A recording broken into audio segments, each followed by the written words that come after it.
She told me I looked like a vagina with its period. This is like the string that's like the string. I know I can't unsee it. What's up, guys? Welcome back to my channel. So I'm here today to talk about The Real Housewives of New York City, Season 15, Episode 1, Apple of My Lie. So be sure to like, comment, and subscribe, and let's jump right on into it. So the episode kicks off 5 days after filming wraps, and they're shooting new, title cards and new, group photo and everything, which is so odd because they usually keep, the title cards and photos for multiple years. And it's like, oh, they have back-to-back ones, okay. Because they just shot one last year because it was their first, the first season with this new cast. They're doing another one this year, which just seems kind of odd, but, whatever. And there's a major tension between Uba and Brynn. And they're all like, oh my gosh, this is so bad, blah, blah, blah. All this tension. Brynn seems like she's going to be quite the villain this season. So last season, it was mostly Sai and Aaron. But it seems like they know how it feels to, not be fan favorites now. You know what I mean? They thought they were going to be those girls. You could totally tell, especially with Sai. They thought they were going to be, the fan favorites. But we all sided with Jessel instead. You know what I mean? So they're both really working on, their image this season, it seems. But Brynn, she is just diving even further into the whole, her whole shtick. It's her just, being a shitster and this, whole little vixen. She's like, oh, yeah, I have sex. It's, this whole thing. It's like, Brynn, I desperately need you to, showcase more of your personality. Last season we learned, oh, she collects antique books. Shit like that, you know what I mean? But it's always, the same crap. The very first scene we see in this episode, aside from, the fast-forward fight between her and Uba, it's Brynn showing off her new apartment, and she's like, oh, moving in New York City is literal hell. When you have all these moving people doing all the fucking work for you, and yeah, it's still annoying having to, deal with the moving people, but it's you're not having to, get your homies together and move this shit up flights of stairs, you're having that done, and you're like, oh, it's so much work. Oh, it's hell. When a guy gives her, a form to sign, she's like, okay, so this is the marriage certificate, right? Oh, I'm just kidding. It's like, Brynn, cut the crap, dude. And her brother's visiting from Seoul, South Korea for a whole month. She says she wants him to, move back to the city. And as they're sitting down chit-chatting, she's like, oh, you see this room? The theme was balls in your face. Because there's a lot of, orbs, a lot of balls there. It's oh, ball, ball, ball. And it's of course, oh, balls in your face. You just can't have, a regular conversation. And then she gets upset later on, people speculating, ooh, I wonder if a guy takes care of her. Oh, you're calling me a call girl? You're calling me a prostitute? And it's no one called you a call girl. No one called you a prostitute. Jeff Lewis is just speculating and saying, I think that there's an arrangement. Someone helps her with her finances. Which, is speculative, and I understand why it annoys Brynn. But it's girl, I mean, this is the persona you've curated for, us. I mean, it's we don't really know much about your, work life. We know you do, consulting for, PR and basically fucking, damage control, basically. But it's we don't really know much about that aspect of you. It's yeah, it's shitty of Jeff Lewis to be speculating on that, but am I gonna act like it's the most fucking... So I don't really know what Brynn's, end goal is, essentially. I don't know. She's just, I don't really know what her vibe is. I feel like everyone's kind of annoyed with Brynn at this point, at least from, how people are talking about the show on Twitter. They're just kind of okay, Brynn, this whole, cutesy, overly flirtatious, vixen-ass bullshit, it was getting old last season, and now it's girl, you're coming off so strong with this.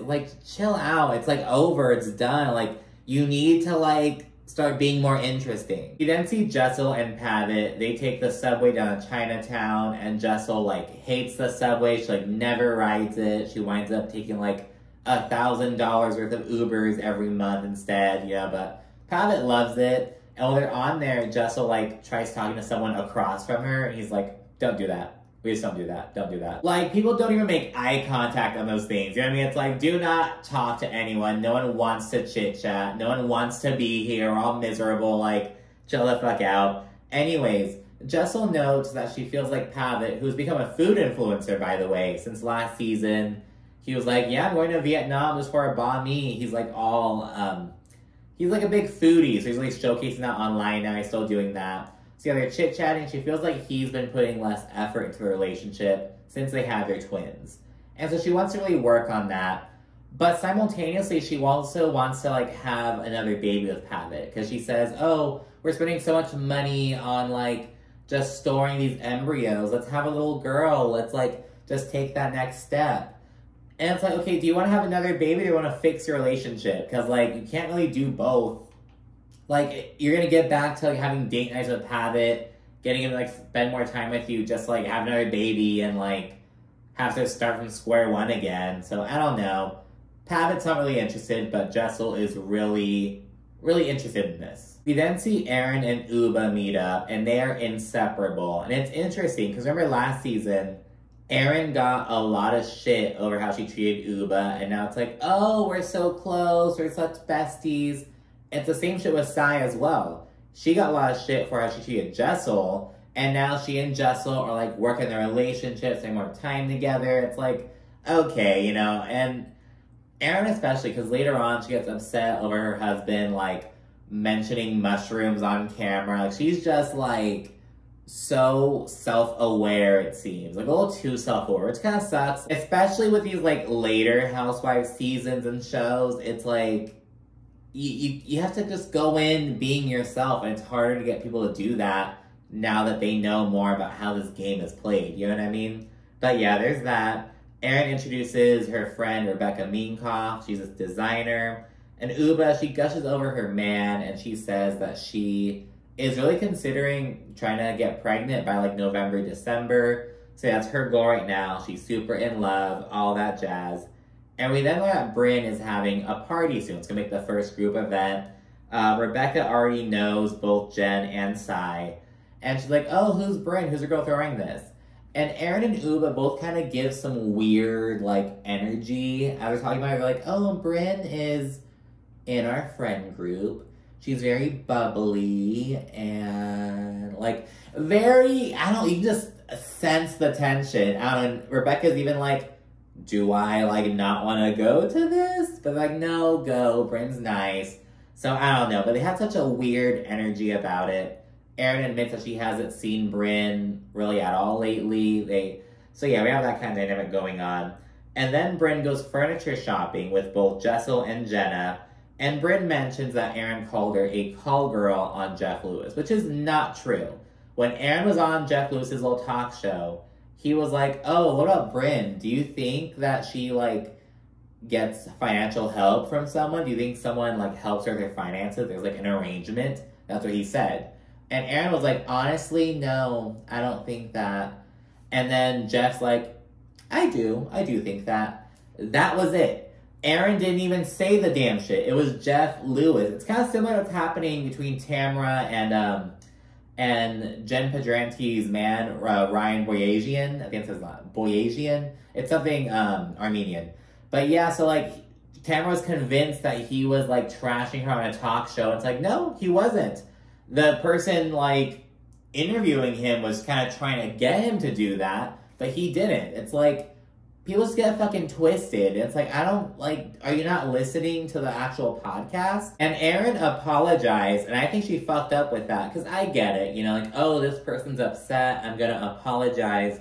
But once you apologize, they're like, oh, she apologized, but, you know, I feel like it's not enough. Like, that's almost like you admitting that you did something wrong, and it shouldn't be that way, but oftentimes apologies can just get weaponized against the deliverer, you know?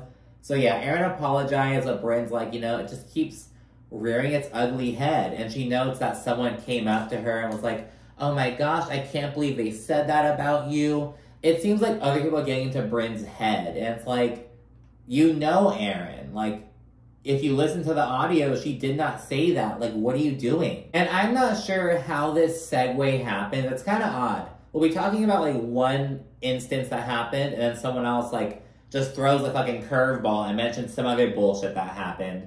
But Brynn mentions that Jenna and Erin went to have lunch in the Hamptons, and Jenna's car broke down. and Aaron offered to buy an Uber for her and like, not buy, like pay for an Uber for her, but Jenna like never paid her back allegedly. And that was that. But according to Brynn, Aaron was talking all this shit like, oh, Jenna's poor, Jenna's having money problems, blah, blah, blah. And mind you, Jenna Lyons is probably the richest one on this particular cast, you know, but, or at least the most, like, the one with the name recognition. She has the highest, like, social currency, at least, you know? And Aaron categorically denies saying this, and so does Jessel. She's like, I don't recall the conversation going that way. But Brynn swears that it happened. And Aaron thinks that Brynn is just trying to get revenge on her for the Jeff Lewis comments, which, again, Aaron, like, is not responsible for. Like, she, you know, brought her happy ass onto the podcast, but, like, she didn't say what Brynn is accusing her of saying. No one said what Brynn is accusing them of saying. Like, yeah, Jeff Lewis speculated, oh, is Brynn getting help with her money? Is there an arrangement? But no one called her a call girl or a prostitute or any of the other bullshit she, like, thinks they're calling her. You know what I mean? It's just so, like, dude, what are you doing? Anyways, Sai and Jessel then link up. And again, Sai says that after seeing her behavior last season, she realized that it's important to work on her relationship with Jessel. And it's like, of course you do. You were dragged and, like, villainized all last season. So it's like, let me try to, like, undo some of that. So, you know, good for Sai. Her confessionals are also, like, all super cutesy. You know what I mean? It's like, Sai is trying to, like, hey, like me, like little old me. So yeah, she's doing it. And again, so far, I think people are coming in with, like, a clean slate with her. People are noted Jenna, of course. They're like, oh, she, like, is so boring. She's not even showing her girlfriend on camera. But she brought her girlfriend's mother on camera, so there's that. So there's that going on. People are also like, oh, like, I'm forgetting about Uba. Like, because at the very beginning, Uba's like, oh, I'm gonna quit. I quit. And they're like, would anyone really blink if Uba were gone? Like, she was barely in this episode as well. But those are kind of, like, tangential kind of things about Jenna and Uba.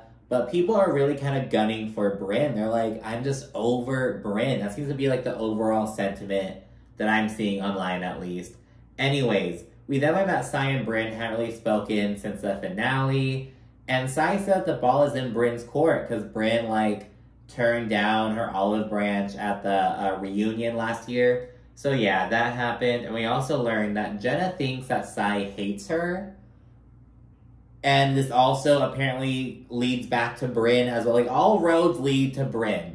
It's funny because I think Talina Dubai said about Brooks. Like, Brynn is just, like, the shitster all of a sudden. But she wants to be, like, the villain, but also, like, be this sweet little, like... And it's like, dude, like, you gotta, like, choose a side. Pick a lane and stay in it. That's how I feel, at least. Anyways, Jenna then has her girlfriend's mother over, and she helps her, like, go through her closet. Remember, Jenna has, like, all these fucking outfits, all these shoes that have all these memories. She's, like, kind of purging her closet a little bit. And Jenna then introduces Raquel, the newest housewife.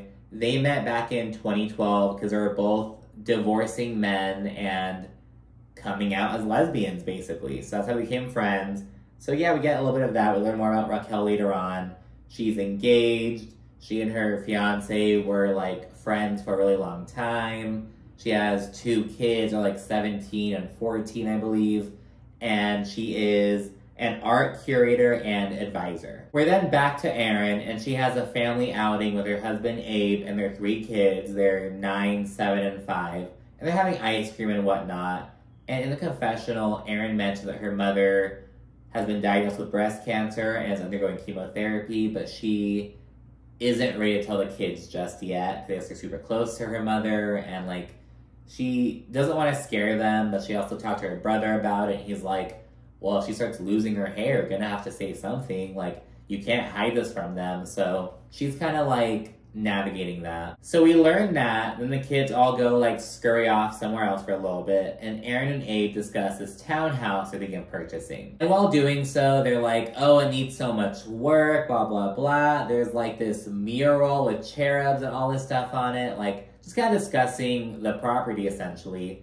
And Abe makes a joke about how, oh, that'd be a great place to, like, do shrooms in, just, like, look at the mural, just kind of lightheartedly. And Erin is genuinely pissed off about this, which is kind of like a red flag, I feel, because, like, if you guys weren't, you know, partaking in that kind of shit, like, it'd be, like, easy, like, ah, haha, you're so silly. That's what's like, don't out us. It's like, you know what I mean? It's kind of the vibe it's giving. Like, if it weren't true, it'd be easy to laugh off. You know what I mean? And Erin acknowledges, actually, Abe, her husband, he acknowledges that he doesn't think Erin is upset about the mushrooms comment, that there's other underlying things going on. But Erin is not ready to discuss it just yet. And it's like, did he cheat? Like, I'm not sure what else it, like, could be. I think last season he mentioned, like, oh, I need to have sex every day or some shit. It's like, I don't know. But that's kind of what the temperature is reading, if you will. So yeah, talk about that. So you'll learn more later on, but that's kind of, the seed is planted, essentially. Finally, everybody gets ready for Brynn's party, and Brynn immediately throws shade at Rebecca Minkoff because she's like, oh, if you walk into Nordstrom Rack, you'll see her stuff there. She's kind of talking shit to her brother, and it's like, so whatever shit's at Nordstrom Rack, she's not shopping at Nordstrom Rack. Like, there are other housewives have their shit in Walmart. Kenya Moore haircut is in CVS. No one shit talks that, because, like, people shop at CVS. Bitch, I love CVS's coupon policy as well. I get such good coupons from CVS. Anyways, it's like, you gotta reach the masses, bitch, you know what I mean? So I don't really get the whole thing. We also learned that Brynn tried shading Uba, like, at the very end of the season. She's like, oh, you model for Dress Barn. She still model, like, what? I don't know. Brynn tries to be so condescending. And again, she's, like, so upset, like, oh, you're calling me a call girl. I feel about my finances. But she's so quick to, like, also downplay other people's successes. Like, oh, she's a designer. She designs for, like, Nordstrom Rack. Her shit's over there. It's like, so what, bitch? Like, okay. I don't know. Brynn is just, I don't know. She's not off to a great start. She is really, really not. Once everyone begins arriving to Brynn's party, Erin admits that she's kind of apprehensive about seeing her. And it's like, well, she's the one throwing the damn thing, so you better get over it real quickly. Jessel, she takes Brynn aside and she tells her that the night prior, Erin sent her a text message like, I'm very disappointed. Or I think it was like very disappointed or some shit like that. Just like kind of, almost kind of cryptic basically. So yeah, both Jessel and Brynn think that Jenna filled Erin in about their conversation while furniture shopping. Like, oh, they're speculating about Jenna's finances. And while Jessel wasn't really adding fuel to the fire, she wasn't exactly shutting the shit down, you know, but Brynn was really the one who was entertaining the idea. She was like, oh yeah, Erin was saying that Jenna has money problems, blah, blah, blah. And again, Erin is like, that just does not make sense. Like, and to be fair, you know, I think you can acknowledge that Jenna has more money than the others, but she could still have money problems and still be richer, you know, maybe something like that. Like, yes, I acknowledge that she's making more, but because of these other situations going on, I don't know. But Erin says she never said the damn thing. It does not make sense, which, to be fair, doesn't. Like, if anything is a sign that Jenna's having money problems, it's her being on this damn show in the first place. Like, let's get that straight. There's nothing else, like, speaking to that or hinting at that other than her being on this show.